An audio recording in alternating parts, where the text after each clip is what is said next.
I can use the tool PuTTY to create an SSH connection to my master node.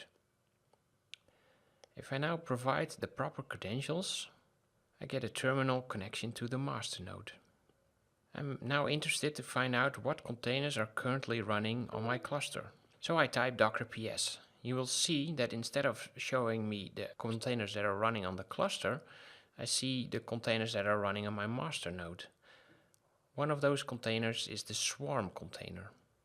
This is actually the cluster orchestration software itself running there. So in order to find out what containers are running in my cluster, I need to talk to that container. I can do that by typing -h in the command line to explicitly specify the host to interact with. It will show me that currently no containers are running in my swarm. If I ask for info about the swarm, you can see that my swarm consists out of 2 nodes.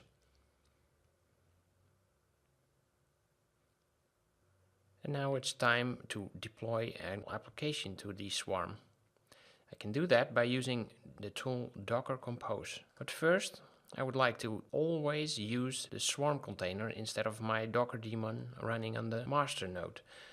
In order to do that, I can specify an environment variable indicating which Docker daemon to interact with.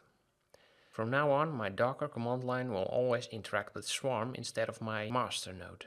To prepare for this demo, I have created a folder called Compose Demo, and inside of that I've put a Docker Compose file. If we look at the contents of the Docker Compose file, we see that there's one service being deployed. It exposes port 80. In fact, this is running a small web server. This makes it easy to see if it's working later.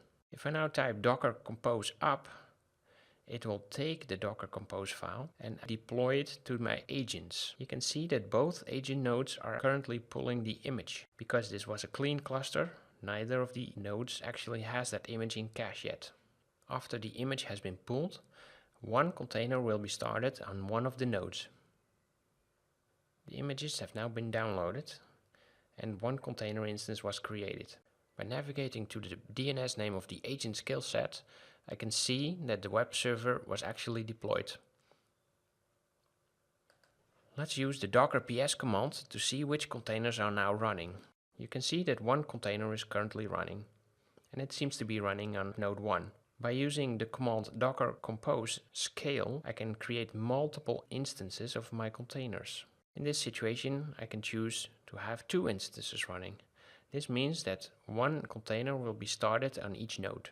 It also warns me about port conflicts. Obviously, one node can expose port 80 only once. I have now scaled my application to run 2 container instances. And if I execute docker ps again, you can see that the container is running on both nodes. To remove my deployment from the agents, I can use the command docker compose down. If I execute that, the services that I deployed earlier will be removed. You can see the container stopping on both nodes, and once this operation completes, I will have a clean cluster again.